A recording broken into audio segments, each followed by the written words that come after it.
마태복음 13장은 천국에 관하여 예수 그리스도께서 가르쳐 주십니다. 그러므로 마태복음 13장 그러면 천국장 그렇게까지 또 제목을 붙입니다. 그런데 예수 그리스도께서 이 천국에 대하여 말씀하실 때에 비유로 말씀을 하세요. 그러므로 계속적으로 반복되어지는 어기가 있으니 천국은 마치 이와 같으니, 천국은 마치 이와 같으니, 이와 같은 내용으로 비유로 말씀하십니다. 그 구절을 우리가 보기를 원하는데요, 24절을 함께 보시겠습니다. 같이 읽습니다. 시작. 예수께서 그들 앞에 또 비유를 들어 이르시되 천국은 좋은 씨를 제 밭에 뿌린 사람과 같으니. 천국이 무엇과 같다고 그래요? 좋은 씨를 제 밭에 뿌린 사람과 같다 그랬어요. 31절에는 또 뭐라고 말씀하십니까? 같이 읽겠습니다. 시작. 또 비유를 들어 이르되 천국은 마치 사람이 자기 밭에 갖다 심은 겨자씨 한 알 같으니. 33절도 같은 이 어구를 사용하시는데요, 또 같이 읽도록 하겠습니다. 시작. 또 비유로 말씀하신 천국은 마치 여자가 가루 소말 속에 갖다 놓어 전부 부풀게 한 누룩과 같으니라. 아멘. 그래서 제일 먼저는 네 종류의 밭에 뿌려진 씨앗의 비유로 말씀하시고, 두 번째는 가라지의 비유로, 세 번째는 겨자씨와 누룩의 비유로, 그 다음으로는 밭에 감추인 보화의 비유로, 다음에는 진주의 비유로, 그리고 마지막으로는 이 물고기를 모으는 그물의 비유로 이 천국에 대해서 주님께서는 제자들에게 가르쳐 주십니다. 그냥 속 시원하게 직접적으로 말씀하시면 더 이해가 쉬울 것 같은데 왜 이렇게 비유로 말씀하시는 거지? 우리가 의아해할 수 있어요. 제자들도 그러했습니다. 그래서 제자들이 또 예수님께 그렇게 묻는 거예요. 우리 10절 말씀을 또 같이 읽겠습니다. 시작. 제자들이 예수께 나와 이르되 어찌하여 그들에게 비유로 말씀하시나이까? 이렇게 물어요. 그랬더니 예수 그리스도께서 이에 대하여 왜 비유로 말씀하시는지를 말씀하시니, 그것이 이제 오늘 11절 12절의 내용 되겠습니다. 같이 읽겠습니다. 시작. 대답하여 이르시되 천국의 비밀을 아는 것이 너에게는 허락되었으나 그들에게는 아니 되었나니 무릇 있는 자는 받아 넉넉하게 되되 없는 자는 그 있는 것도 빼앗기리라. 아멘. 왜 누구에게는 천국 비밀을 알게 하시고 또 누구에게는 알지 못하도록 그렇게 비유로 말씀하셨을까요? 그렇다면 여기에서 그 누구는 누구이며 또 이 누구는 누구이겠습니까? 점점 복잡해지는 모습이에요. 먼저 이 천국 비밀을 허락한, 알도록 한 자들, 그들은 누구일까요? 그들은 마치 어린 아이와 같이 순전한 마음을 가지고 예수 그리스도가 하나님의 아들이심을 믿어 그의 말씀을 진리로 받는 모습이니, 여러분 그와 같은 모습이 누구겠어요? 예수님의 제자들이었지요. 그러므로 예수 그리스도께서는 그 천국의 비밀을 알게 된 그 순전한 마음을 가지고 있는 자들을 가리켜 뭐라고 표현하시는가? 옥토밭이다, 그렇게 표현을 했어요. 네 종류의 밭에 대해서 말씀하시는데 이처럼 순전한 마음을 가지고 아멘으로 말씀을 받는 자는 옥토밭과 같다. 그러니 뿌려진 씨앗이 싹이 트고 줄기로 잎사귀로 열매를 맺을 때에 30배, 60배, 100배의 놀라운 열매를 맺게 될 것이다. 사랑하는 성도 여러분, 저와 여러분이 그처럼 순전한 마음으로 주의 말씀을 아멘으로 받으시기를 주님의 이름으로 축복합니다. 그런가 하면 두 번째 부류의 사람들이 있었으니 이들은 천국 비밀이 허락되지 아니하였으니 함께 모여 들을 때에 그들이 이 천국에 대해서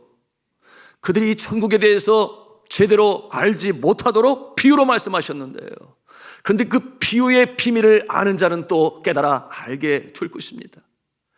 여러분이 이처럼 비유로 말씀하신 대상이 있었으니 그들은 예수 그리스도께서 자갈밭으로 엉겅퀴밭으로 길가 옆에 단단한 밭으로 표현한 자들이었으니 그들이 바로 바리새파 사람들이요 서기관들이요 율법사들이었습니다.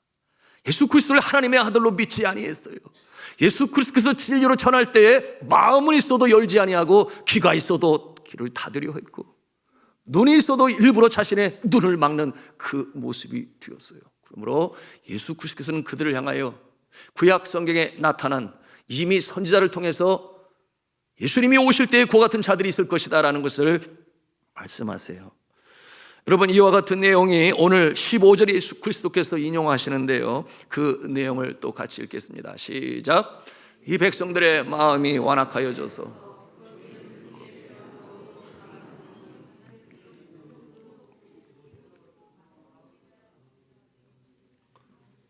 어떻게 읽는 것이 그러셔요?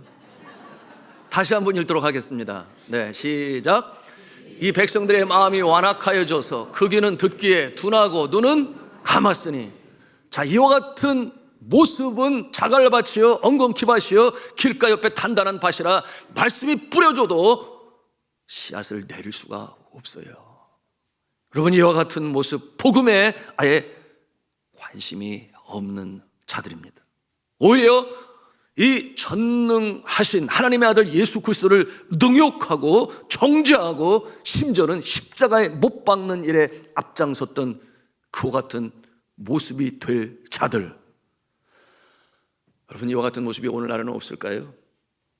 오늘날 이 시대에도 왜 그런 모습이 없겠습니까? 귀는 있어도 들으려고 하지 않아요. 눈은 있어도 보려고 하지 않습니다. 마음은 있어도 깨달으려고 하지 아니합니다. 오히려 이 기독교에 대하여 잘 알지도 못하면서 비판에 비판을 일삼아요. 얼마만큼 성경에 대해서 또한 아는 것입니까? 여러분, 이와 같은 모습 15절 후반부에 그 모습을 예수 그리스도께서 친히 말씀하시는데요, 같이 읽겠습니다. 시작. 이는 눈으로 보고 귀로 듣고 마음으로 깨달아 돌이켜 내게 고침을 받을까 두려워함이라 하였느니라. 그런데 이 말씀에서 잠깐 띄워주세요. 눈으로 보고 귀로 듣고 마음으로 깨달아 돌이켜 내게 고침을 받을까 두려워함이라 하였더라. 예수 그리스도께서 전하시는 말씀을 듣게 되면 그것이 나를 바꾸지는 않을까, 내 마음을 변화시키지는 않을까, 그것이 두려워하여 예수께 귀를 기울이지 아니하는 자들. 여러분, 오늘날 이 시대는 없을까요? 왜 없겠습니까? 소위 자유라고 하는 그 자유라고 하는 개념을 잘못 생각하여 내가 지금까지 행해왔던 구습들, 여러분 나름대로 자신이 의지하고 또한 자랑스럽게 여기는 것들이 있습니다. 그것이 물질이 될 수도 있고 권세가 될 수도 있어요.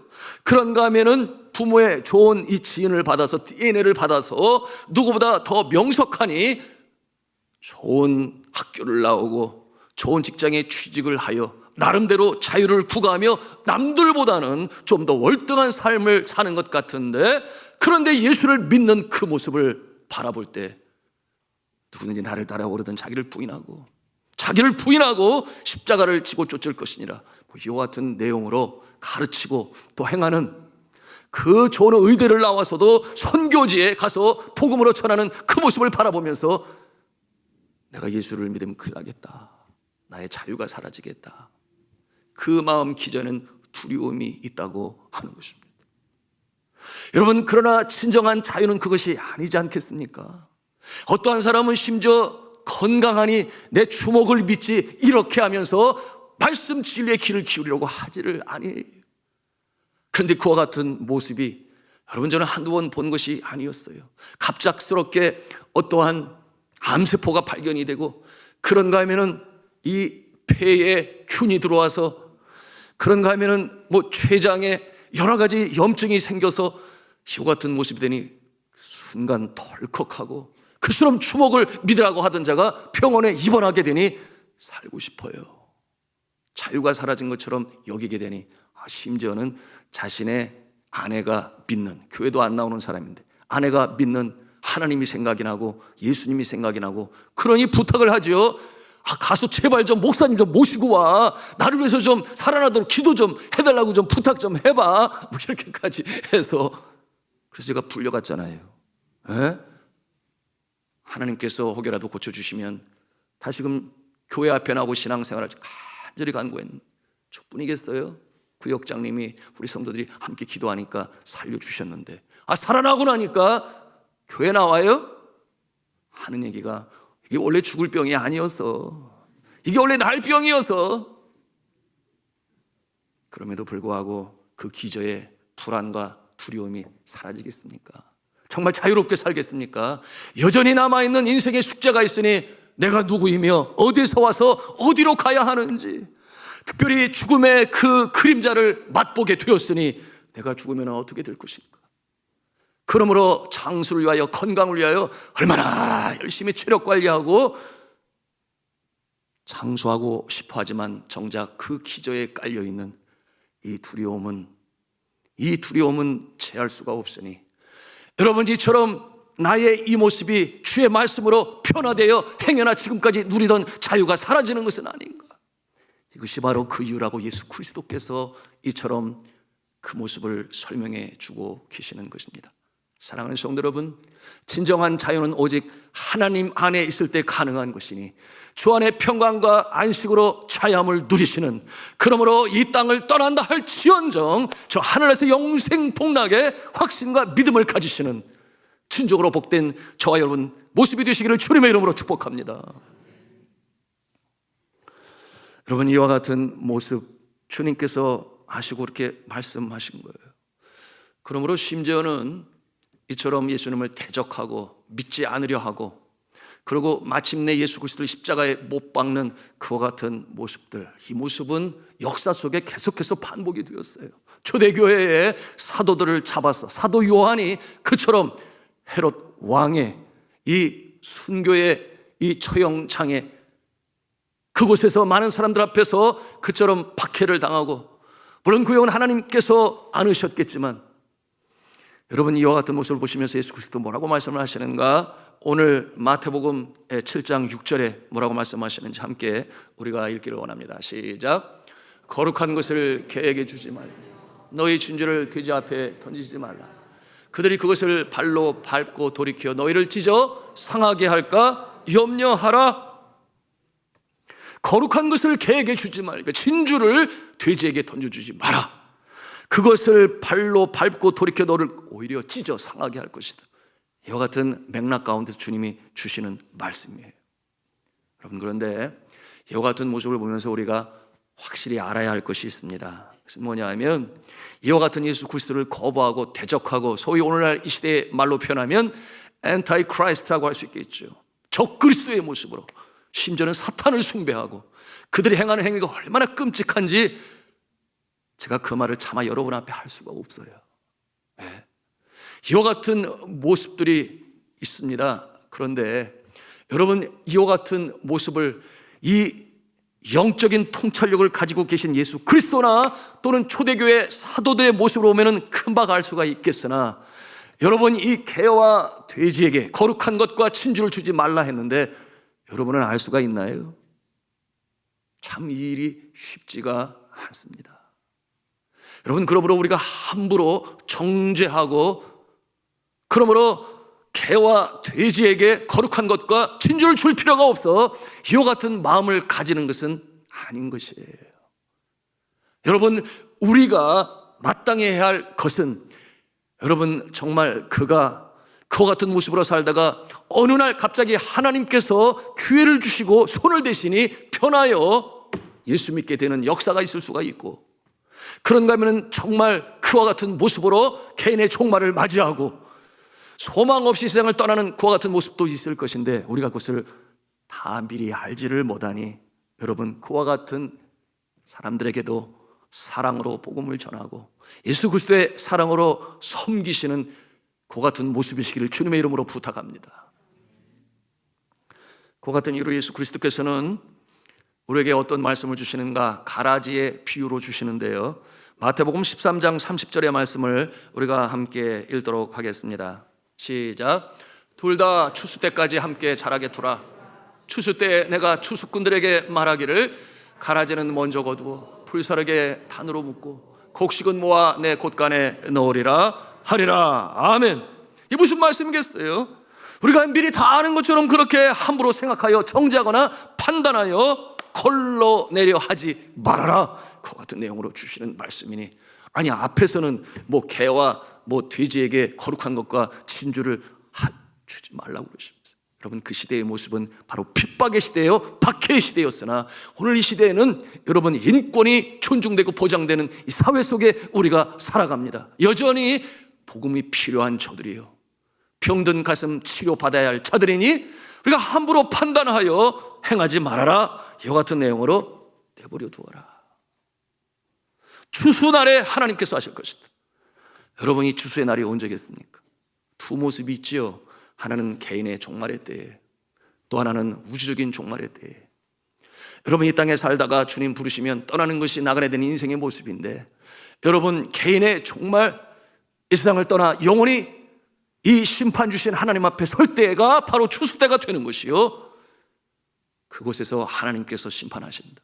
그런가 하면 두 번째로는 우주적인 종말의 때가 되는 것이니, 주님께서 가신 그대로 다시금 이 땅에 강림하시는 그날, 그러므로 구름 타고 다시 재림하신 그날에 바로 이 추수 때가 되는 것이니, 여러분 우리가 사도신경으로 고백을 합니다.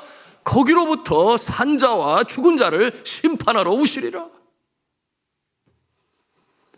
이와 같은 추수 때에 하나님께서 심판하시고 이 알곡은 천국 영생 복락으로 쭉정이는 불에 던지게 될 것이다. 이와 같은 내용으로 주께서 말씀을 주시는 것입니다.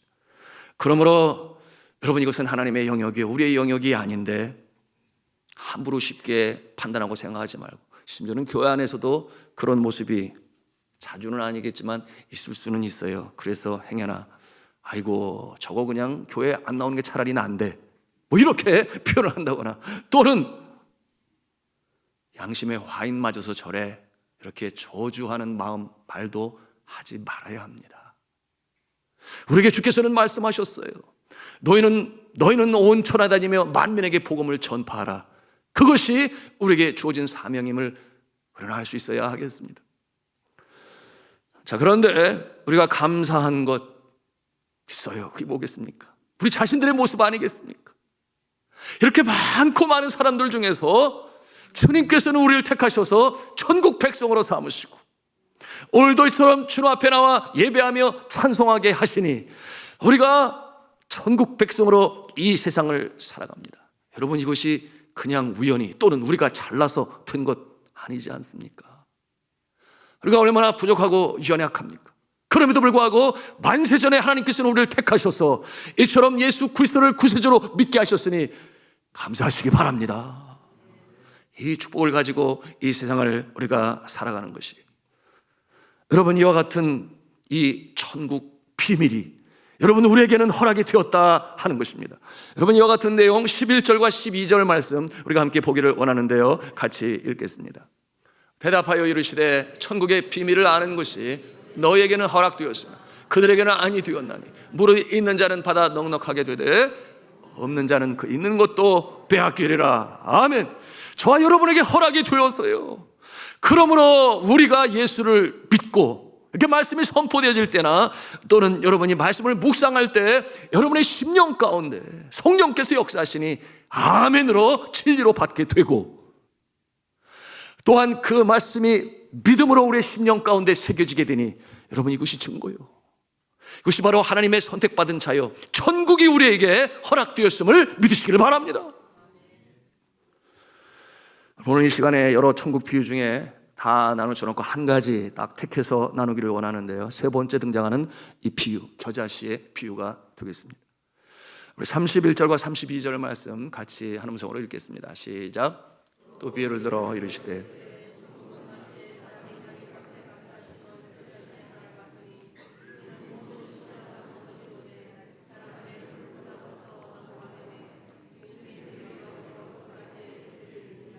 아멘. 여러분, 이 겨자씨는 무척 작아요. 그래서 이 유태인들의 사용되는 표현 중에 아주 작고 보잘것없는 것을 말할 때 아이고 겨자씨만 해가지고 그래요. 우리나라에서 비슷한 표현이 뭐가 있을까요? 아이고 콩알만 해가지고. 그런가 하면은 아이고 눈곱만도 못한 것이, 뭐 이렇게 굉장히 비하하고 아주 그 각소하게 평가할 때 바로 그런 표현을 사용하지. 무슨 뜻이겠어요? 너무나 작아서 볼 가치가 없다, 볼 것도 없다, 이와 같은 표현할 때 이런 표현을 사용하는데, 그럼 유대인들은 이 겨자씨를 바로 그와 같은 용도로 말을 할 때 사용했던 것입니다. 여러분, 그런데 이 천국이, 하나님의 나라가 이처럼 작은 모습으로 시작되었다고 하는 것입니다. 여러분, 이와 같은 모습은 저 하늘나라의 천국 당연히 있습니다. 그런데 여기서 말하는 이 천국은 이 땅 가운데서 확장되고 이루어질 천국에 대해서 말씀하시는 것이니, 여러분이 이 땅에 천국이 언제 시작되었을까요?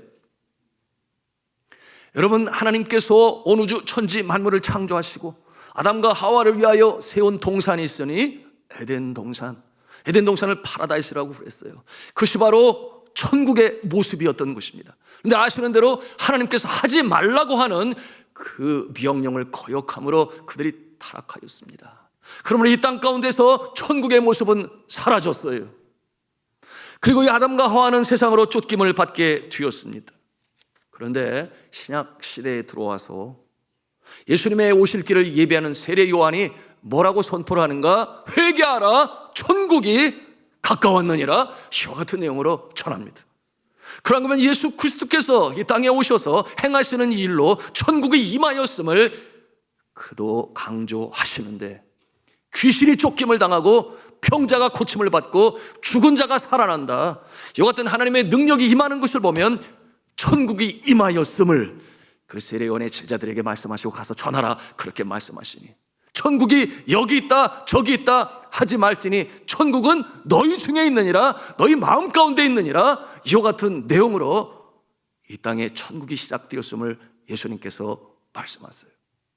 그런데 이처럼 시작되어진 이 천국, 여러분, 이 천국의 모습은 아주 작은 모습으로, 아주 초라한 모습으로, 겨자씨와 같은 모습으로, 눈꽃만한 또는 콩알만한 이와 같은 모습으로 이 땅에 시작이 되었다 말씀하시는 거예요. 여러분, 예수 그리스도의 탄생이 그렇지 않습니까? 여러분, 예수 그리스도 탄생할 때에 얼마나 겸손한 모습으로 임하셨나요? 마국간에서 태어나시고 말구유에 누우시고, 여러분, 그때 고관 대작이나 종교 지도자들이 예수 그리스도의 탄생하심을 기뻐했나요? 그러지 않았어요. 처음으로 그 소식을 들은 자들이 누구였습니까? 성박 광야에서 양치는 자들이 천군 천사의 그 소식을 통하여 알게 되었습니다. 동방박사 나중에 알게 되었지요. 그 별자리를 관찰하는 그들 이방인들에게도 하나님께서 영안을 열어주셔서 예수 그리스도가 이 땅에 오셨음을 그들이 별을 통해 알게 하셨습니다.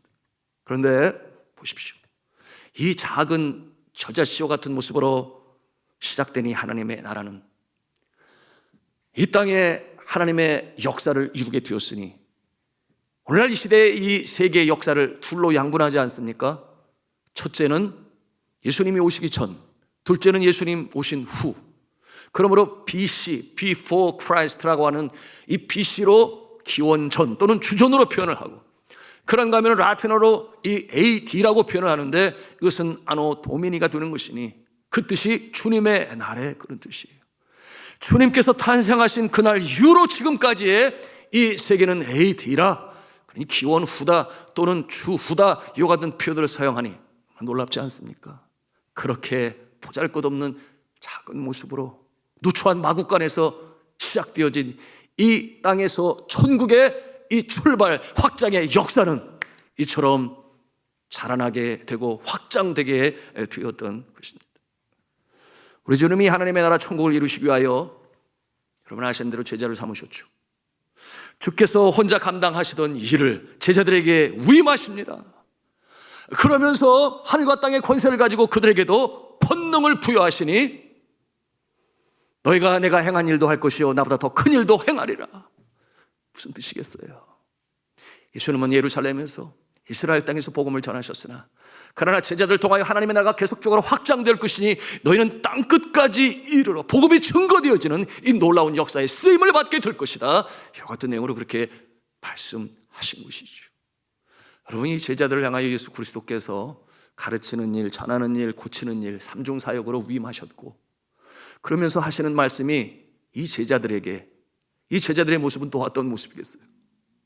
여러분, 이 천국은 참으로 작은 모습으로 시작하였으니 그들이 어부 출신 아니었겠습니까?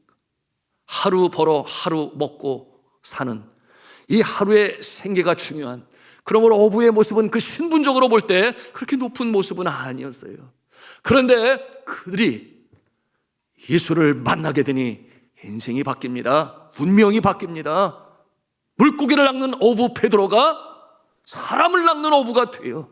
시몬이라고 하는 연약한 갈대의 이름을 예수 그리스도께서 바꿔주시니 게바라, 베드로라, 바위라.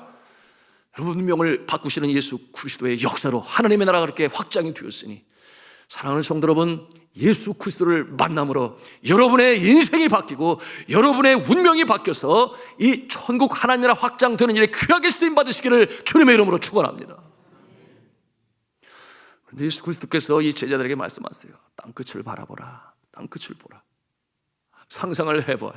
아니, 이 갈릴리 바다를 벗어나지 못하고 예수님 때문에 물론 가이사랴 빌립보라든지 여하튼 이스라엘 땅을 다니며 복음을 전했지만 땅끝을 바라보라. 땅끝을 바라보라. 그 제자들이 아마 그랬을 것 같아요. 아유, 예수님, 저희는 이스라엘 국경도 못 가봤어요. 어떻게 땅끝까지 바라보겠어요? 아마 그렇게 응답하지 않았을까. 예수님은 이 하나님의 나라가 어떻게 확장될 것을 너무나 잘 아시니, 너희는 가서 모든 족속으로 제자를 삼아 아버지와 아들과 성령의 이름으로 세례를 주고 내가 너에게 분부한 모든 것을 가르쳐 지키게 하라. 볼지어다 세상 끝날까지 내가 너희와 항상 함께 있을 것이다.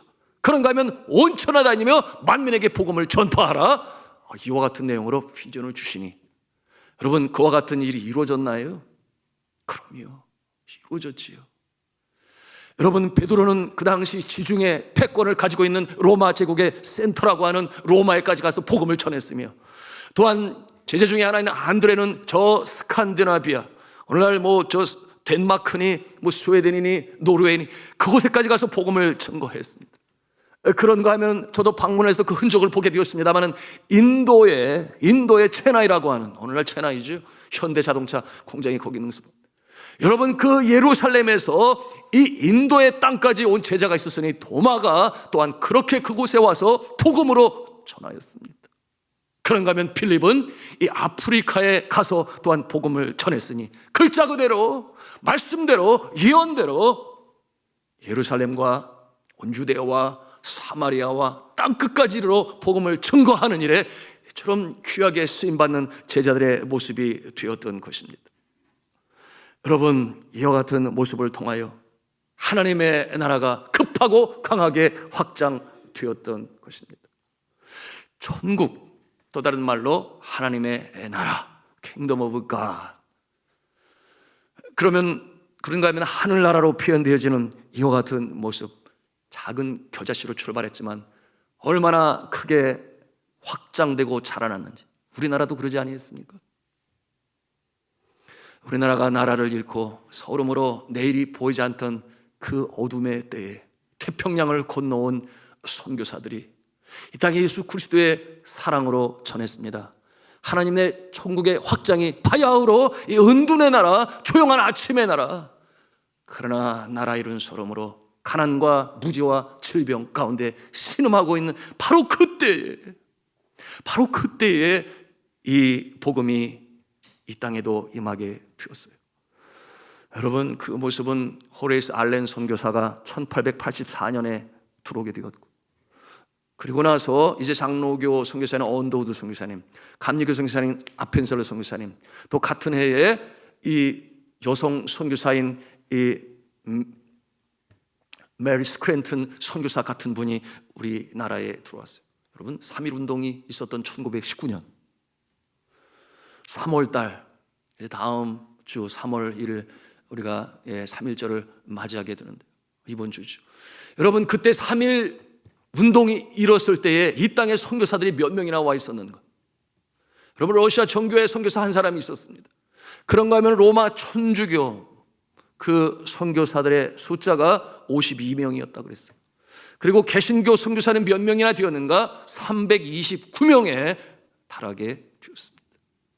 사랑하는 조국의 품을 떠나고 사랑하는 가족의 품을 떠나서 태평양을 건너 이 땅에 온 그들은 바로 이 하나님의 나라의 확장의 제자들로 쓰임받은 모습인 것이에요. 그리고 그들은 예수님이 하셨던 삼중사역을 감당했으니 복음을 전하기 위하여 교회를 세웠고, 그렇지 않습니까?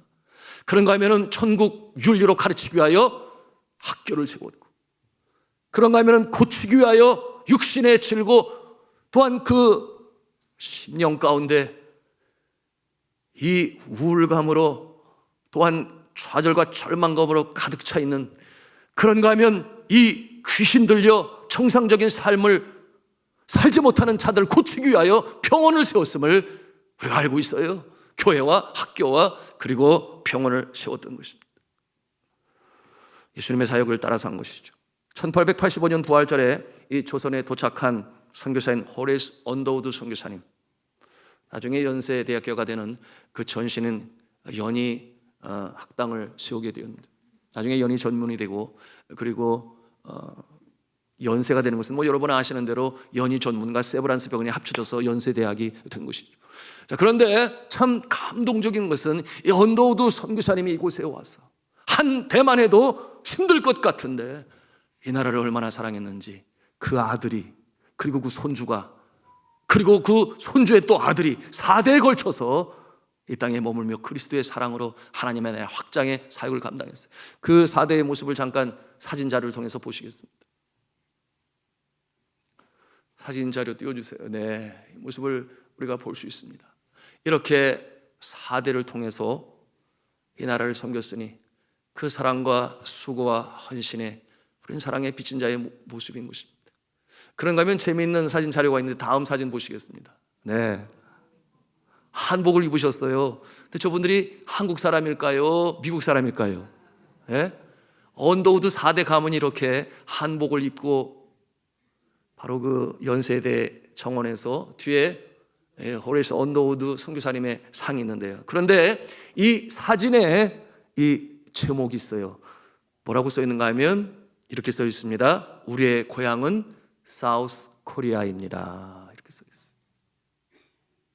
이 땅에서 태어나고 이 땅을 사랑하되 자신의 조국보다, 민족보다 더 사랑했던 그 모습을 보면서 우리가 감동을 받습니다. 그런데 이 언더우드 선교사님이 처음에 한국에 왔을 때 보이는 것이 없다 그랬어요.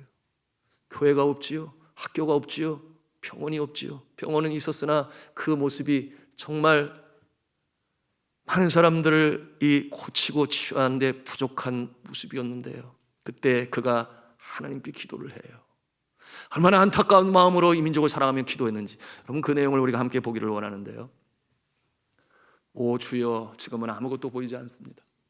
주님, 메마르고 가난한 땅, 나무 한 그루 시원하게 자라오르지 못하고 있는 땅에 저희들을 옮겨와 앉히셨습니다. 그 넓고 넓은 태평양을 어떻게 건너왔는지 그 사실이 기적입니다. 주께서 붙잡아 뚝 떨어뜨려 놓으신 듯한 이곳, 지금은 아무것도 보이지 않습니다. 보이는 것은 고집스럽게 얼룩진 어둠뿐입니다. 그들은 묶여있는지도 고통이라는 것도 모르고 있습니다. 고통이 고통인 줄 모르는 자에게 고통을 벗겨주겠다고 하면 의심부터 하고 화부터 냅니다. 지금은 예배드릴 예배당도 없고 학교도 없고 그저 경계와 의심과 멸시와 천대함이 가득한 곳이지만 이곳이 머지않아 은총의 땅이 되리라는 것을 믿습니다. 주여, 오직 제 믿음을 붙잡아 주소서. 그 이후로 어떤 역사가 나타나는지 여러분은 잘 아시고 그 일에 여러분이 증인이 되십니다. 그런가 하면 메리 스크랜턴이라고 하는 이 여선교사님은 한국에 오신 최초의 여자 선교사셨죠. 사진 자료를 보시겠습니다. 네, 이분이신데, 그런데 이분이 1872년 남편과 사별을 해요. 사진 자료 내려주셔도 되겠습니다. 52세 되던 1884년 미국 감리교 해외 여선교회 파송을 받게 되고, 그 다음 이듬해 1885년 6월 20일에 이 조선 땅에 들어오게 되는데요. 거기는 동기가 있었어요.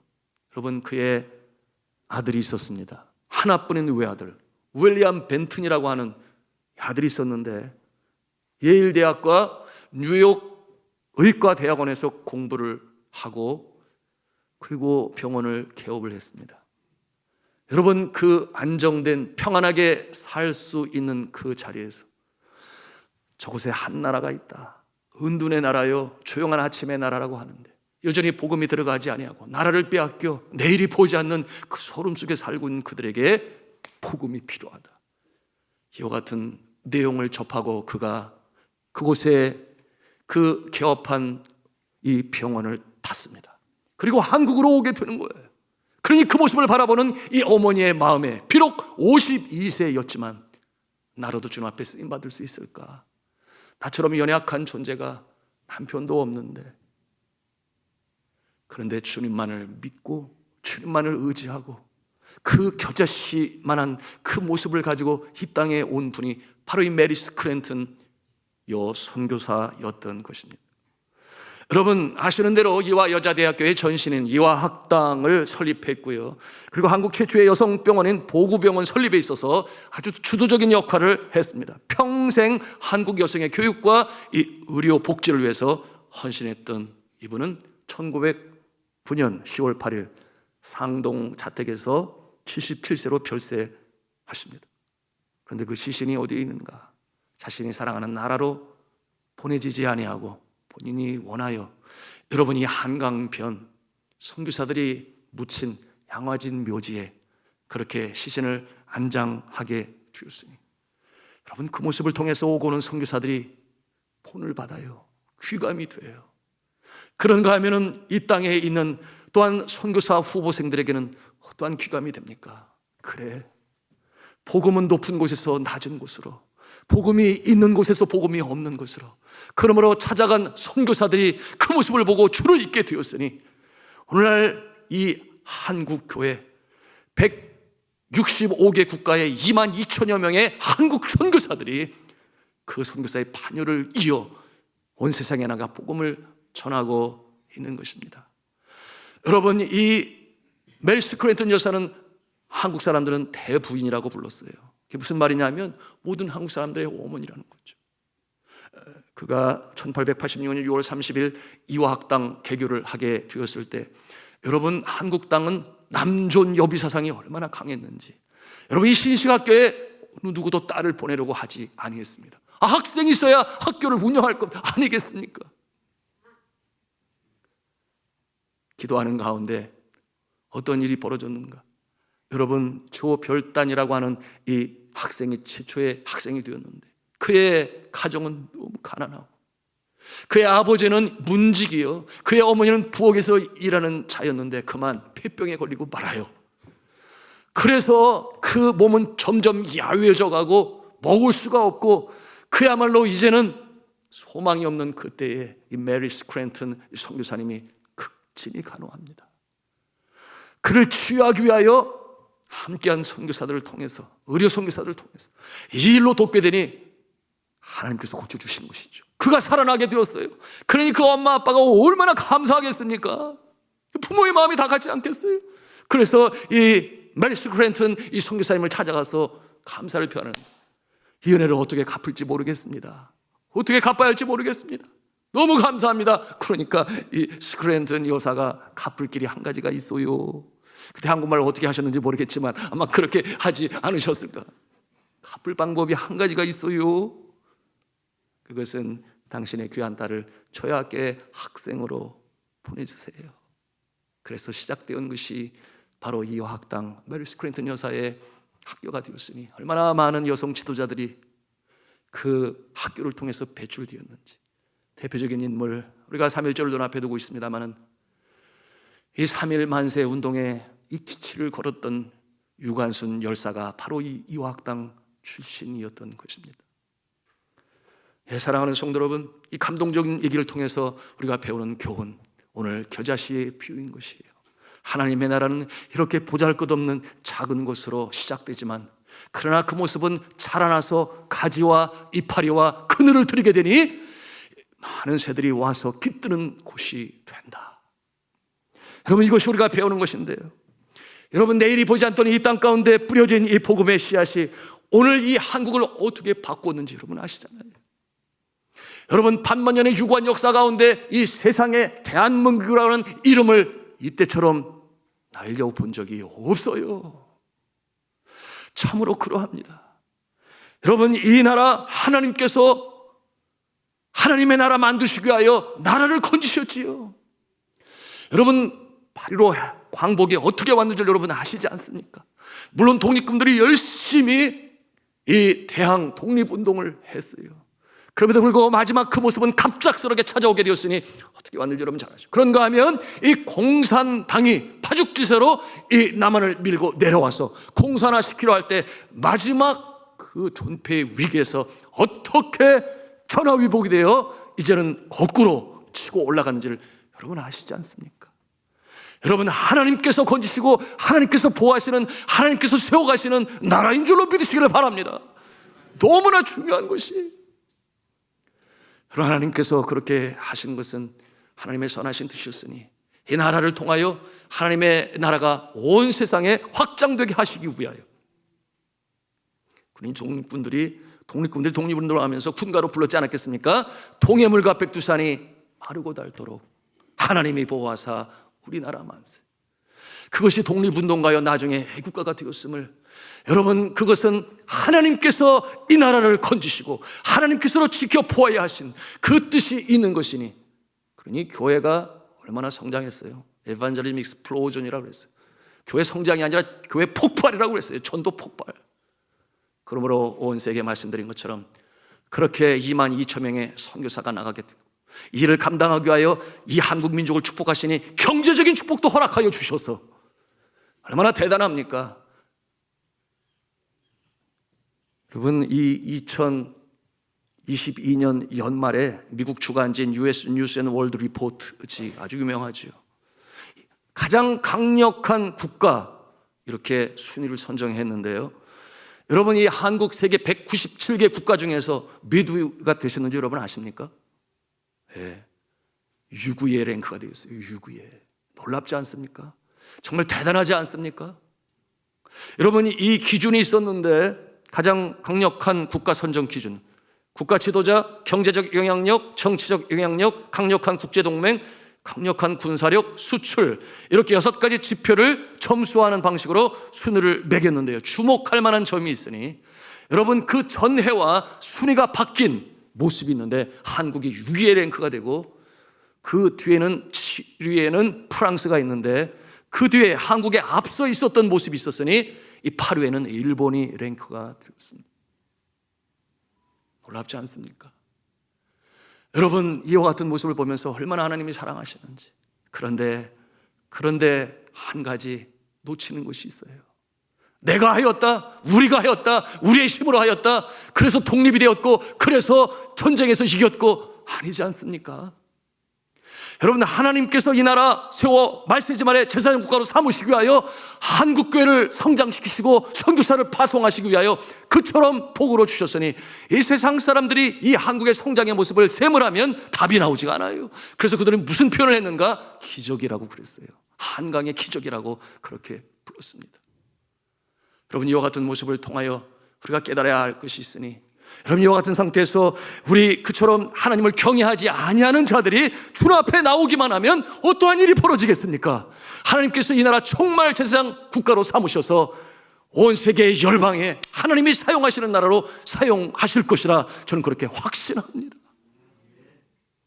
오늘 말씀 우리에게 주시는 귀한 교훈 함께 읽고 마치기를 원하는데요, 우리 32절 말씀 다시 한번 가슴에 담기를 원합니다.